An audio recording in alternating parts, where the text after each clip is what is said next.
Pets Add Life, your guide to the latest in pet trends, products, and the joy of the human-animal bond, with Kristen Levine and Chris Bonafati, powered by the American Pet Products Association and Dog TV.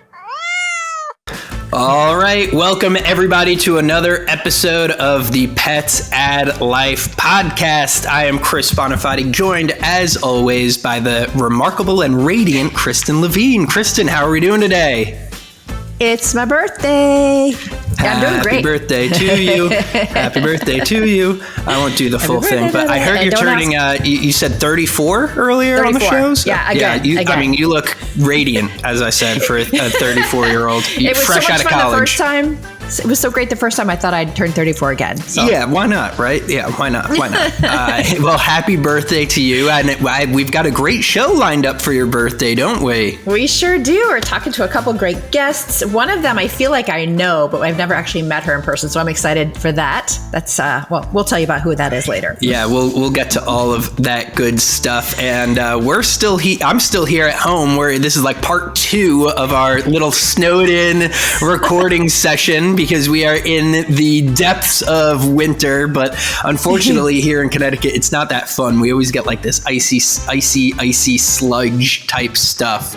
But hey, it doesn't matter because we're bundled up warm. You might even hear my cat meowing through the microphone. I hear her. Yeah, she might be asking for cheese. But we're all bundled up warm, keeping it cozy with another awesome episode. So let's go ahead and get into story time. Kristen and Chris present Story Time. I'm going to go first. It's my birthday. Yes, you should, okay. As you should. So February for many, many, many years has been known as Spay-Neuter Month to prevent pet overpopulation. But my story today comes from a newsletter that I get from a Dr. Nancy Scott. She's a veterinarian, and she has her newsletter is called Speaking for Spot. And this is about a shift in veterinary thinking around the timing for spaying and neutering your this particular one's for dogs. And so we traditionally have been told that it's ideal to spay or neuter your dog after their first birthday. I came from the animal shelter world where we would spay and neuter pets before once they got adopted, they had to be fixed before we let them go home. So in some cases, they were puppies or kittens.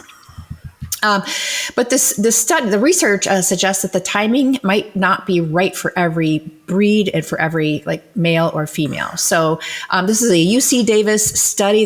They looked at 15,000 dogs across 35 breeds, and they wanted to see how the age at which those dogs were spayed or neutered affected their potential joint problems, cancer risks, and urinary incontinence, which I didn't think that was one of the top problems, but it's interesting that they chose that. And what they found was that the effects of spaying and neutering vary significantly by breed. So unfortunately, we can't say, yes, it's ideal to wait till your dog's first birthday. It actually is very different for each breed and each sex of that breed. Another finding was that small breeds generally don't have any increased joint risks. So it doesn't really matter what age you spay or neuter them. And as I said earlier, male and female dogs of the same breed can have very different risks. So I think I might drop a link in the show notes to this, because they give you a chart and that shows the 35 different breeds, and it tells you whether it's a male or a female when the ideal to spay or neuter that dog is. So I thought that was really interesting, for folks who are planning to, adopt or get a dog, this spring.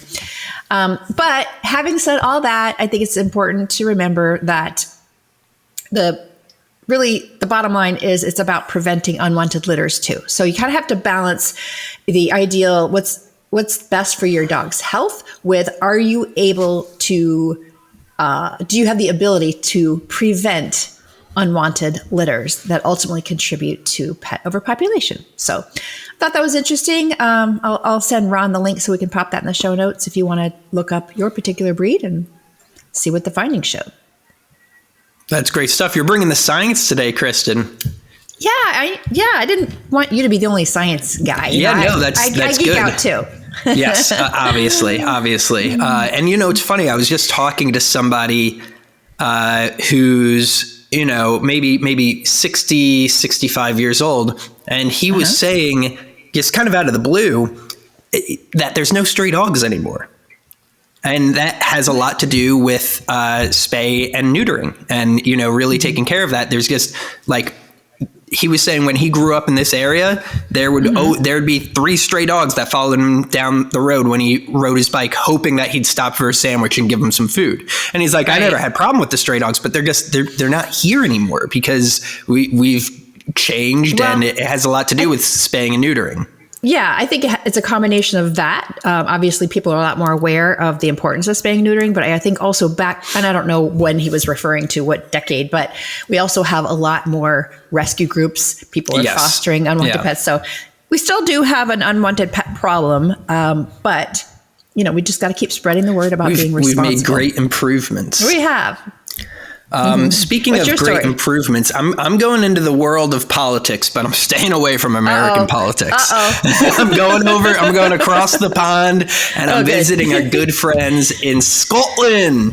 They had a bit of a kerfuffle when they basically a government official misspoke when talking, similar to kind of what you're talking about with, you know, controlling the animal population. They misspoke talking about cats and sort of insinuated that cats would be banned in Scotland. So now the First Minister of Scotland had to get, and this was a huge thing. If you're over in that area, you probably heard of this. And he had to get in and be like, nobody's talking about banning cats.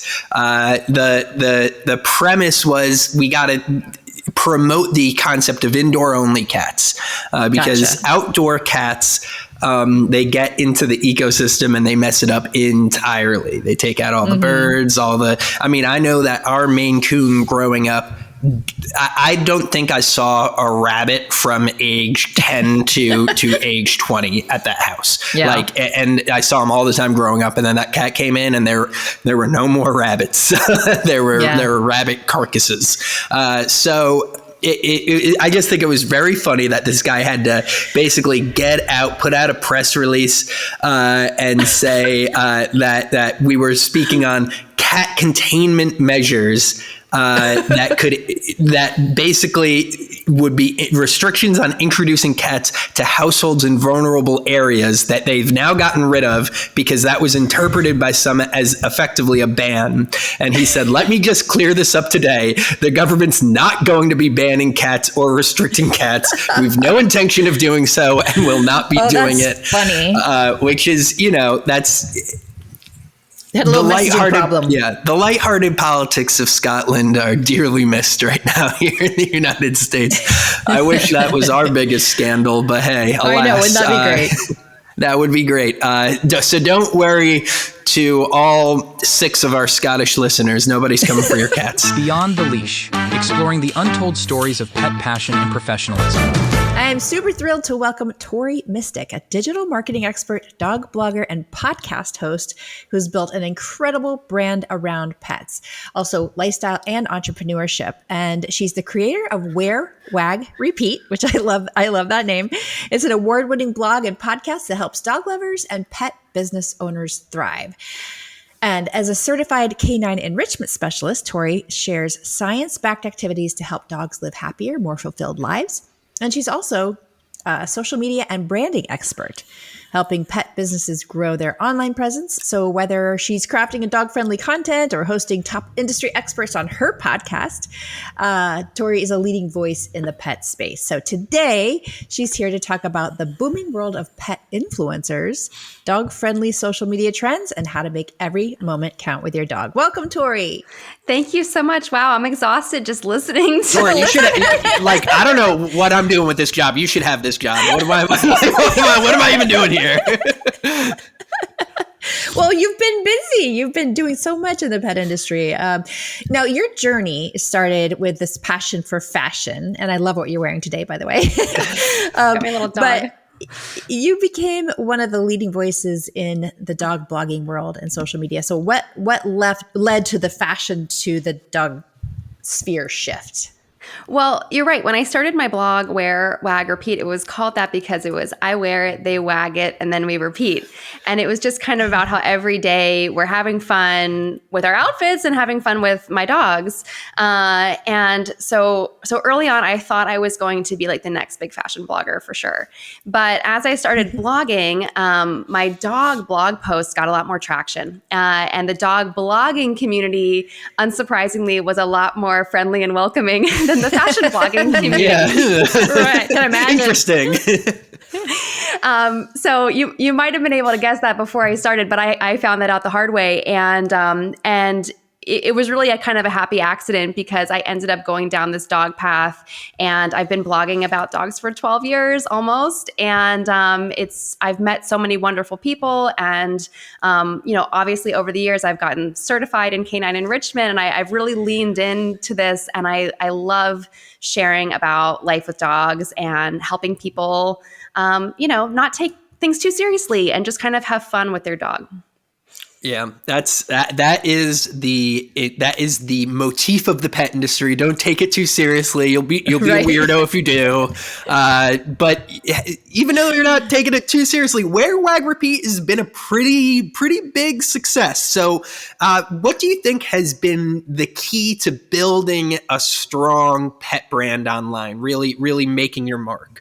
Well, thank you so much. I think that there's, the first thing I want to say is be authentic, but there's lots of people out there who are authentic and they share their day-to-day life with their pets. And that's wonderful that people are doing that. But I think what makes my site different and my content different is I also reach out to a lot of experts.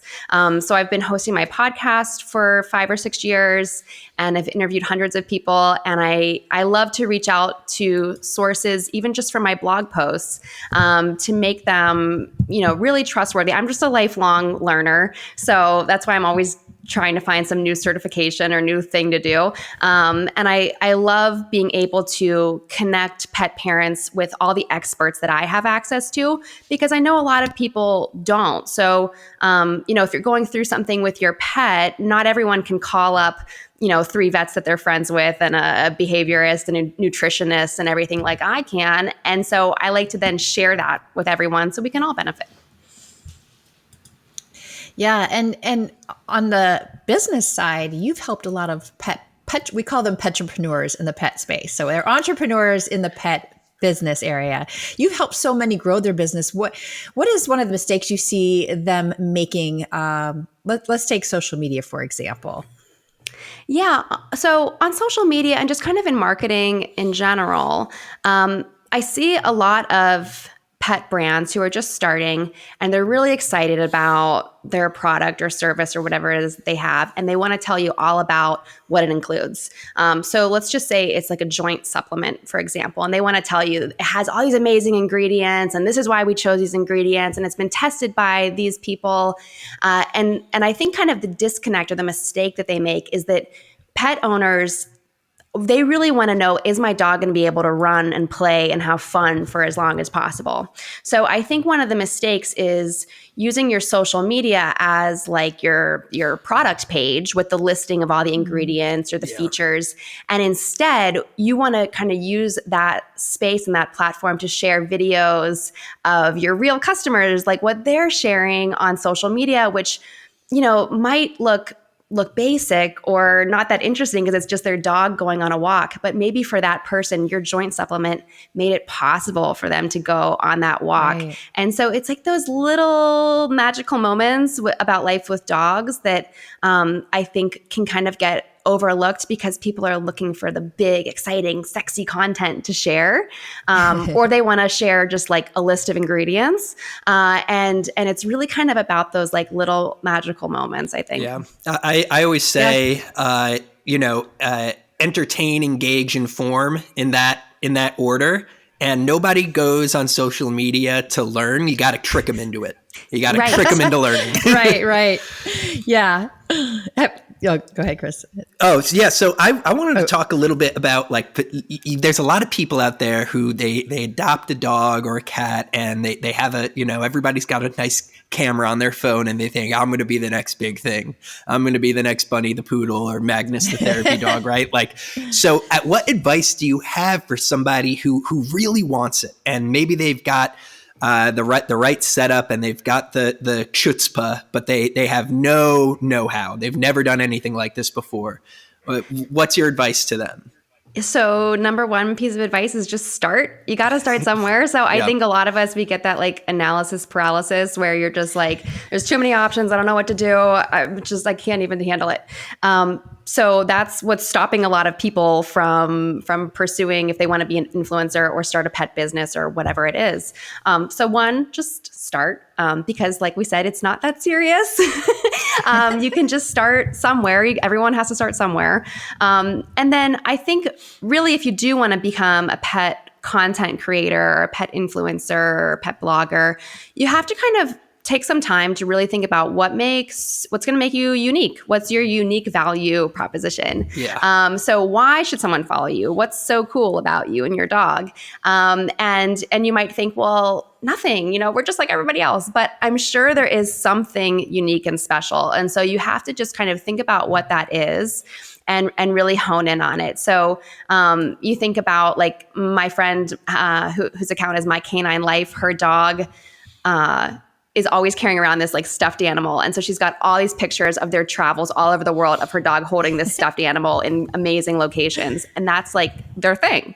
And other people who use the talking buttons, that becomes their thing of their account.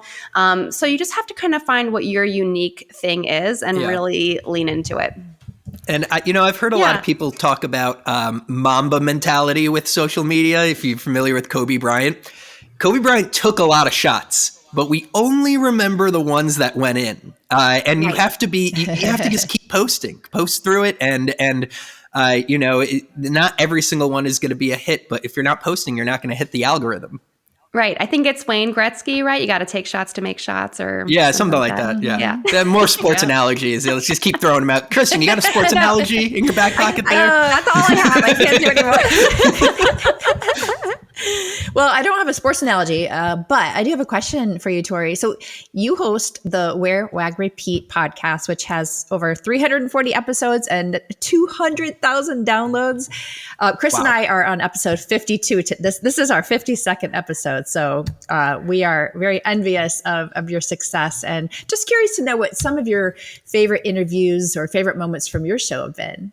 Oh, gosh. So over the years, I have interviewed so many people and, some highlights, we're interviewing Suzanne Kogut. She was the president of Petco Love Foundation. And I think she's recently retired from that role, but that was one of my favorite interviews. But one of my most memorable interviews was with LaShonda Jaffrard. She's the founder of the Black Pet Business Network. She's great. She's awesome. Yeah. Let me tell you how awesome she is. So we're in this interview and at the beginning, she said, just a heads up, my dog is, she was breeding one of her Dalmatians. And so one of her dogs was pregnant and it was due to go into labor any day. And what do you know? 15 minutes into our 30-minute interview, her dog goes into labor and one of her kids comes into the room and is like, she's having puppies right now. So LaShonda tells her kid, 1 second, let me finish this interview. and she keeps talking to me. And her kids kept coming in saying, there's another puppy. Now there's a third puppy. Oh. So eventually she did have to go. And we weren't really done with the interview. And so she said, I'll message you when I'm ready. And she messaged me a couple hours later and got back on and finished the interview. And they had 8 Dalmatian puppies. Oh my goodness. Wow. That is a true professional. Yeah.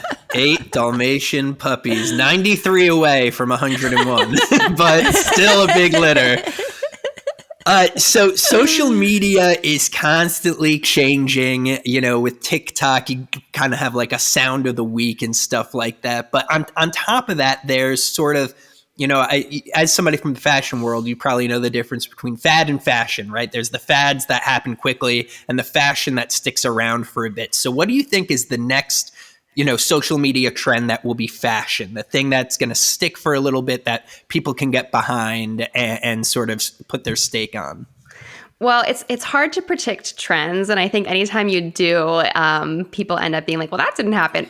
But yeah, I'm asking you to stake your entire reputation on this right now, Tori. This is it. But what I hope to happen, a lasting trend that I hope to see is, I think we had this trend of people sharing these elaborate bowls that they were making for their dog, where they're feeding raw or fresh, and they would really plate it like they were a Michelin-rated chef. And it was these really aesthetic bowls. And while those are really cool and fun to look at, what I think is that, your average pet parent is like, well, I could never do that. Or there's no way I'm touching raw chicken feet or something like that. And so I would like the trend to happen where we just see let's add just a little bit. Let's do a little bit here. Let's do a little bit there. Just add a little bit of variety to your dog's bowl. It doesn't have to be this huge piece of artwork. And I love the artful topple creations and stuff. But I started promoting or creating content around what I called a dump topple, which was just taking a whole bunch of stuff left over, the little dust at the end of the treat bag, dumping it all in the topple, adding some water and freezing it and calling it a day. Because we're all so busy and we don't all have time to make, a sculpture with our dog's food or our dog's enrichment toys. And at the end of the day, as long as you're doing something, that's great. And your dog doesn't necessarily appreciate what it looks like, but they appreciate the love and the care that you put into it. So just doing hilarious. A little something, I think. I would like to see people trying less hard. I guess that's the trend. Yeah. Do less, people. Do less. Yeah. I think a lot of times we're doing it really for ourselves to make us feel like a better pet parent, right? When your dog really doesn't care. Listen, I spend time with you, and I'm willing to stake my reputation on the fact that there's not a single dog out there that cares about what their food looks like. So yeah, Kristen, I think we're doing it for us. Yeah, I think so too. Yeah, but you're right, Kristen. Your dog, they want to spend time with you, and I think one of the fallacies of enrichment is that people are like, oh, I want to give this to my dog so it keeps them busy and leaves me alone. And that's my pet peeve, because I'm like, oh, enrichment is really, truly an opportunity to bond with your dog and do things together. So that's why a lot of my blog content, social media content, and I have an activity pack full of enrichment activities that are all about bonding together. Mm-hmm. I'm so glad you said that, because I also find that to be a pet peeve. I know there are so many really incredible, innovative toys on the market that are enrichment toys that sometimes people are using as babysitter toys, as opposed to, when you go off to work and maybe you do want to leave something for your dog to do while you're gone. But yeah, it's the best quality time is the time you spend together, and that's where those bonds grow stronger. So exactly. So where can our listeners and our viewers find you on the podcast, on your blog? Help us out here. So basically you can search anywhere for Wear, Wag, Repeat. So it's WEAR, WAG, repeat.com is the website. And from there, you'll be able to find tons of canine enrichment stuff. Like I said, I have this activity pack if you want to see some video lessons of exactly how to do certain enrichment games together. And if you are a petpreneur, I do have a membership called Wear, Wag, Repeat Society. It's all about supporting petpreneurs and kind of being there to keep you accountable and give you all the resources and materials that you need to make your business successful. I'm a sucker for a society. I'm part of many. You might see me there just because I love joining societies. What's the saying? Like, any club that would have me as a member, like, I don't want to be part of. Well, Tori, thank you so much for taking the time out of your, what I'm sure is a very busy schedule, to talk to us today. It was an absolute treat. That's my pleasure. Thank you for having me. Thanks, Tori. Sheesh. Yeah, I'm through. It's She's over awesome. for me. I've been exposed as a fraud. Stop it. I've been exposed as a fraud. No, but I'm over here in like my wrinkled Gap shirt and my corgi pillow, and she's dressed to the nines like a fashion blogger. Okay, Right. My hair isn't cut, my beard is untrimmed. It's over for me, people. It's over. It's just Ron got her information after that interview. He has her home address. He's inviting her to dinners. Like it's been nice knowing you. And if this is the last you hear from me, just it was Ron. If my body is discovered, it was Ron.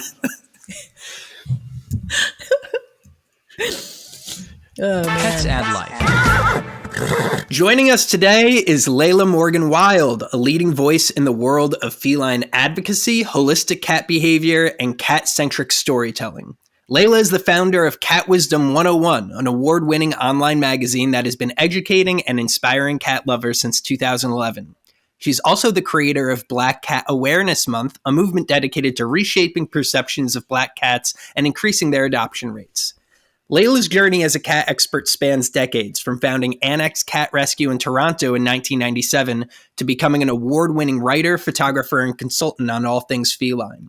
As a holistic cat behaviorist, she brings a unique perspective to understanding the human-feline bond, blending alternative healing techniques with practical behavior solutions. Today, Layla is going to share some thoughts on cat behavior, feline enrichment, and the special place cats hold in our lives. Layla, welcome to Pets Add Life. Thank you. I am thrilled to be here. That's a nice intro. Thank you. I wrote it myself. I'm going to take all the credit for that one. So, Layla, you've spent your career advocating for cats and educating pet parents. But what led you to become a cat behaviorist and really turn this into your entire career and calling? Well, I started, of course, in Canada, and I am Canadian. That's when I launched the Annex Cat Rescue. And at that time, I didn't know, really honestly, I didn't know anything about cats. I'd had cats my entire life since I was a young child. But it was dealing with the ferals and then creating this whole organization where suddenly there were volunteers and we were doing things. And the organization still exists very, very happily without me, since I've been in New York since, I've been here since 9/11. In fact, I moved here just before 9/11. And then, ironically, I had no intentions of doing anything with cats, except because I immigrated and I married an American and my green card got all messed up with after 9/11, I couldn't work. So I started blogging. And in fact, my cat blog precedes Cat Wisdom 101 by a few years. And then one thing led to another, and the writing started from there, and I guess it evolved organically, if you will. And then, I don't know, I just have always had cats. And I don't know, what specifically do you want to do? Well, I have a question. Oh, go ahead, Kristen. I know. Oh, sorry. I'm particularly interested, Layla, in how you started the Annex Cat Rescue. I think that was back in right, '97, because that is a pretty significant undertaking. It is, how did and I honestly, this is what happened. I had to move. I was living in a wonderful neighborhood in Toronto called the Annex. And in my backyard, there were these feral cats that I was feeding. And I created a shelter for them. And I thought, I'm moving. What am I going to do? So I moved. I didn't move that far away. I was still in the Annex. But I thought, how am I going to continue? Because the property was sold. I didn't have access to go into the backyard and feed these cats. So I contacted my local newspaper. And I said, I'm looking for volunteers. I'm looking for help. I want to create something that's going to help these cats. They published the article with my home address, which is crazy. Oh, no. So the next day, a young woman drives up on her bicycle to my house, and it was a little townhouse in Toronto, in the Annex. And she doesn't even, is this the Annex Cat Rescue? I'm going, I guess. It is now. It is now. She hands me $100 bill, and she said, "This is for you. Do with it what you will." And I'm going, I guess I'm in business now. And then suddenly all these volunteers came out of nowhere. We started meeting in my living room. We were creating these little catnip toys that we could sell to our local pet shelters. And literally, it was as grassroots and hands-on as you can imagine.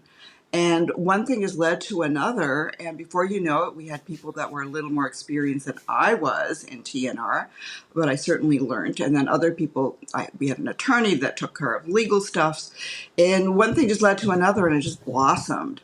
It was a little accidental, but I would say it was sort of divinely that it was meant to be. Yeah. Yeah. I feel like a lot of people in the pet industry accidentally find their way into it. That seems to be a common theme. But I want to switch gears here and talk a little bit about your role as a holistic cat behaviorist. Can you share for our audience listening, all of our cat parents and myself, I'm a cat dad. Can you share some of these holistic approaches that, some cat parents may be able to integrate into their day-to-day care? First of all, holistic just means that I'm taking the overall large view. And when I started out, we didn't have the amount of organic this and organic that in the market, which of course we do now, and it's a very prominent part of our the way that we feed cats, the toys, everything. But for me, it's really comes down to diet and nutrition. One of the biggest issues I still have, and it's changed, people are learning that the dry kibble food is not optimum for your pet. It isn't. We have record amounts of, or I would say almost like an epidemic amount of kidney disease in this country because people still do feed their cats dry. Cats in the wild, they like to eat their food, they're catching wild prey, which of course is full of water. They don't need to drink as much water, of course they still do, whereas, you'll never find a cat in the wild eating anything dry. It's going to be, a juicy mouse that has all kinds of nutrients and all kinds of moisture levels. So that's my number one thing. Oh, please get your cats off the dry food if possible, or do a mix, and definitely transition them off gradually if you are going to do that. So that's my number one bugaboo about. Yeah, I think a good follow-up question for that is, and with your behavioral expertise, in addition to quality nutrition for your cat, what kind of enrichment practices would you advise cat parents who maybe are looking to add a little bit more, maybe their cat's bored and they know they need to add some more enrichment? What are some of your common recommendations? The obvious one is obviously engage with your cat. They're not these independent creatures that can be stuck in a corner. Talk to them, play with them, engage with them. And you don't have to spend a lot of money buying. Of course, there's a million toys you could get for them, and catnip and all of that. But really, really be with them. Observe them. Cats are constantly communicating with us. If you look at their tail positions, their eye positions, their ear positions, they're telling us stuff all the time. And when we're dealing with a cat who's behaving in a way that maybe we don't want to, it's not that they're a bad cat. They're giving us a clear signal that listen, something's wrong. I don't want this, or I don't like that, or whatever. Whether it's litter box issues or aggression, there's a reason for it. I am one of the rare people that in this country, my cats are indoor-outdoor. I recently installed a cat door. We live in a really safe place where they have GPS collars, and I know exactly where they are at all times. But we decided recently to put in a cat door, and it's been insane. The amount of literally, this is what a cat would do if they really could go in and out and be outside as much as they want. I mean, it's locked up, obviously, at night. In and out, in and out. My cat, Otto, he must go out 100 times a day. He literally goes in and out, in and out, in and out. And that is just going to reflect what a cat might want to do if they could do. Now, for indoor cats that have no access to outdoors, please consider doing something where they can get a little bit of fresh air, even in the winter. Cracking open the window to get a bit of, I call them window whiffies. Bring the outdoors in some way. Whether it is a cat grass, the alfalfa grass that you can buy, or I actually brought in a whole bunch of, I had a lot of moss in the garden, and then I stuck it on one of my plants, and they had just gone crazy for that. And I water it every day so it stays nice and moist, and they just love to sniff it. And these are indoor-outdoor cats, and they still love all that sense of anything that's outdoors. Pine cones, a real wood branch. Just make sure that it is doesn't have a lot of decay or mold or bugs or whatever. Anything like that. That could be fun too. Yeah, my cat is a 21-year-old deaf cat, and and here's to all the pet parents out there: your elderly cats, they want to be engaged with too. It just looks a little different. So when I leave for work, I always make sure that the room she kind of spends time in, I make sure the curtain is pulled, because she'll sit on the windowsill and there's a bird's nest right there. And she just likes to sit and watch the birds, and she'll kind of put her paw up. She knows she's got nothing left in the tank. She wouldn't be able to get one of those birds if she wanted to. But she still is looking and engaging, and that's sort of like her activity. And I think that's great. Ron, have you accommodated for her needs of climbing? Can she still climb up? She really doesn't climb well anymore. She's got the arthritis in the back hips. So even to get up on the couch, it's stretch out, grab, and then sort of scoot her way up. But she has multiple spots where she could get better elevation and things like that. But she has about 3 or 4 spots around the condo that she likes. And she'll rotate her way through those. So exactly, because that's one of the first things when someone will say, "Oh, my cat really isn't that active or athletic or playful anymore," and it's because precisely, there is the arthritis, which is so common.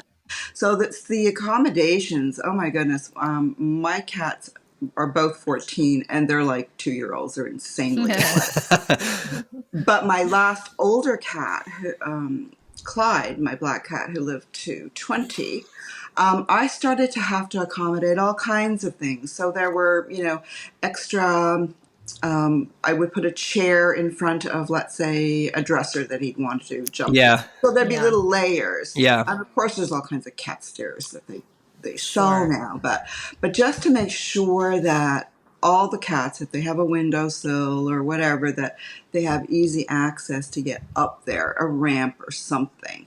And there's beautiful designs now too, so there's no excuse for that. But again, what does that come down to? It comes down to suddenly and constantly, this is like a daily thing that everybody should do. What is going, check in, observe. How are they moving? how are they playing? Is there something that's a little different? What's changed? Because sometimes it can change on a dime. Yeah. And cats are masters of hiding their symptoms, so we don't Yeah. know. But if we're alert to it, that we're not just stuck on our phones and being distracted by social media and the world at large and news and everything, Right. if we're actually doing that with our cats, I mean, they're going to be a lot happier. That is so true. And Layla, we are coming up on time, but before we let you go, first of all, thank you for spending time with us today. And where can our listeners and our viewers learn more about your work? Cat Wisdom 101 across all platforms. That's Gotcha. great. Well, Yeah. this has been, I love meeting fellow cat parents. It's always great to talk with them and make me feel good about being a good cat dad. So thank you so much for spending some time and educating ourselves and all of our listeners today. My pleasure. Absolutely.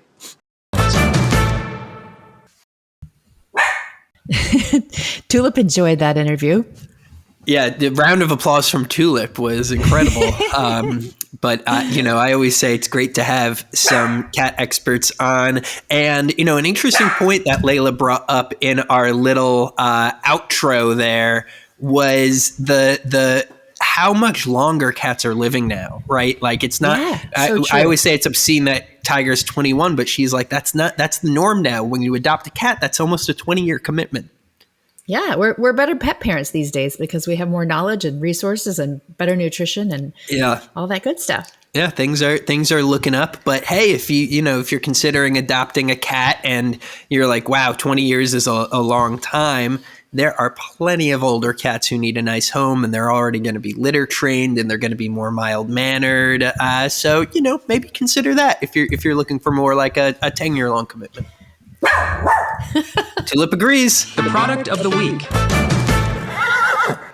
All right, it's time for the product of the week. And Kristen, it's your birthday, so you get to go first twice. Ah, sweet. Okay. Well, I'm doing something a little different today. I hope it's okay. My product. I think it's fine. Okay, so I love coffee.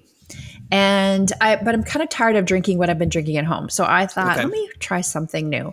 So I discovered this company called Grounds and Hounds Coffee Company. Have you ever heard of them? I have not, but I'm already sold. Okay. So this is a coffee company with a cause.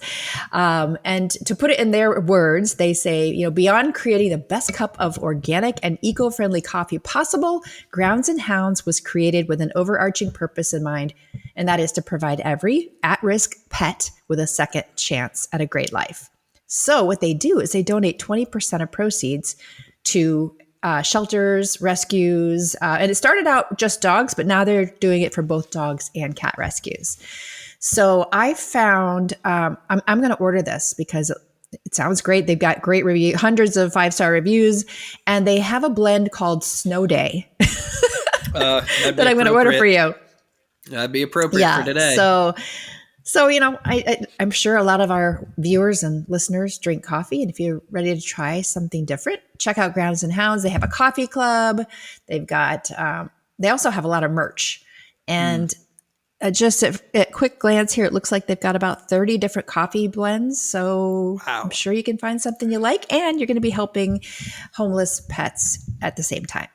I was trying to come up with a pun for cats, and all I got to was beans and felines. And I don't know about that. I don't know about beans and felines. Grounds and Hounds is much better. Yeah. Cats and coffee. How about that? Yeah. That's just my standard morning. All right. Well, What's your product today? I've got a nice cat one. We were doing a lot of cat stuff today, and I've got a product that costs one Abraham Lincoln. Right. That's just $5, 5 American greenbacks. And it's so simple, but it's really one of those things. If you're a cat owner, it's one of those products that you didn't know you needed until you knew it existed, and then you're wondering why you just don't have it. So it's from Catit. Catit makes all sorts of great products. You should definitely check out their site. And I'm going to, the link's going to be there. And all this is a little rubber clip you put on a wall corner. And it has, little silicone tendrils. It's like it's like a self-groomer. So your cat could go to the corner and rub up against it and groom their face and scratch their own head. Because fun fact, cats can't get under here. They don't really know how to get under their chin. So they'll often rub against things. Like I'm getting one of these now because Tiger uses my backpack. She'll find my backpack and she finds where the zipper is and rubs up against the zipper because they need to, in nature, they'd use a tree or something like that, or a rock or something along those lines. So it's $5. It's $5. You clip it onto the like a low part in a corner somewhere out of the way and let them go nuts. I just think it's one of those things I saw and I was like, I love it. Like, how'd I not know about this? So for me, to you idea. And all the cats out there, spend the $5, people. Come on, they're worth it. Q&As. All right, Kristen, it's time for our favorite part of the show. That's right. Yay. We're gonna answer some questions. We're gonna answer some questions from our wonderful audience. And I know what you're thinking. How do I have my question answered by Chris and Kristen? Well, it's quite simple, people. You're going to go over to petsaddlife.org/podcast, scroll on down to the bottom of the page, and you're going to see a form to submit your question. Or if you're as brave as a startup social media star, and if you're one of those, you're going to have to get on the microphone anyway, so you might as well practice by sending us a voice memo. Send us a voice memo, and you'll hear your question played live on this show. But without further ado, Kristen, I've got a question here for you. You ready? All right. Hit me with it. All right. This question comes from Jake, who is from Austin, Texas. Thank you for the question, Jake. Right. My dog, Buddy, is super friendly with humans, but really shy around other dogs. I want to help him socialize more, but I don't want to overwhelm him. What's the best way to slowly introduce him to other dogs and help him feel more comfortable? Oh, great question, Jake. And it's nice that you're very sensitive to Buddy's feelings about other dogs. I think what I would suggest is to start with distance work. So in other words, let Buddy watch dogs from, a safe distance far away, either across the street or maybe there's a park on the other side of the street where he can watch safely without feeling intimidated. And then as long as he's got calm behavior, reward him with treats. And only move closer if you feel like he's showing that he's relaxed at that distance. So, and take it slow. Don't feel like this has to happen, over a couple of days or weeks. This is something that you want to take several weeks, even maybe months to work on. And then also important is to choose the right setting. So I would say avoid dog parks because, unless you're letting Buddy observe a dog park from afar. But a dog park can be really overwhelming for a dog who's not comfortable around dogs. And also you can do a thing where you parallel walk beside another dog. So let's say Buddy's doing better with the distance training and you're closing that distance gap. Try, enlist a friend with a dog and maybe you both walk your dogs on opposite sides of the street. And as long as Buddy's comfortable doing that, give him treats and praise. And, before you know it, Buddy might be very comfortable walking next to other dogs or playing with other dogs. But I think it's important to point out that the goal here is not to turn Buddy into just this canine social butterfly, but really just to make sure that he can calmly pass dogs on a walk. And if you find that he really can learn to enjoy being around other dogs, then that's a bonus. Buddy and I have a lot in common. Buddy and I have a lot in common. Now, I love your advice. Do other dogs stress you or other people? Other people stress me out. Okay, yeah. Especially when they're really close to me. Especially if they're trying to sniff me. I don't like it when people try to sniff me. But I really like what you said about this is a lot like a long-term training thing. I think a lot of people think there's like a get-rich trick, get-rich-quick trick for a lot of training stuff, and something big like this is going to be a longer time commitment that you have to stay committed to because the dog is it's just like anything else. Dog's going to want to give up, but it's going to do anything with you to make you proud, make you happy. That's the way the relationship works. So you have to stay committed to help Buddy through his social anxiety. But great, be patient. Great answer, Kristen. Thank you. Man, the energy of this podcast is insane right now. We just gone completely off the rails, and so I think we just have to call it. I think it's over. This has been fun. It has been fun. Yeah, I would say you'll see us here again next week. I don't know if you'll see me. It might be somebody else. Who knows? You're assuming Tori wants this job. She has her own podcast, so I think your job is safe, Chris. Wow, that's like a double burn across the board. That didn't make me feel good at all. I know you were trying to make me feel better, but wow. I meant to.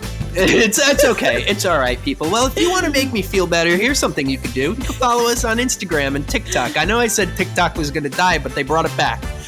So TikTok's back, Instagram's not going anywhere. Follow Pets Add Life, follow Dog TV.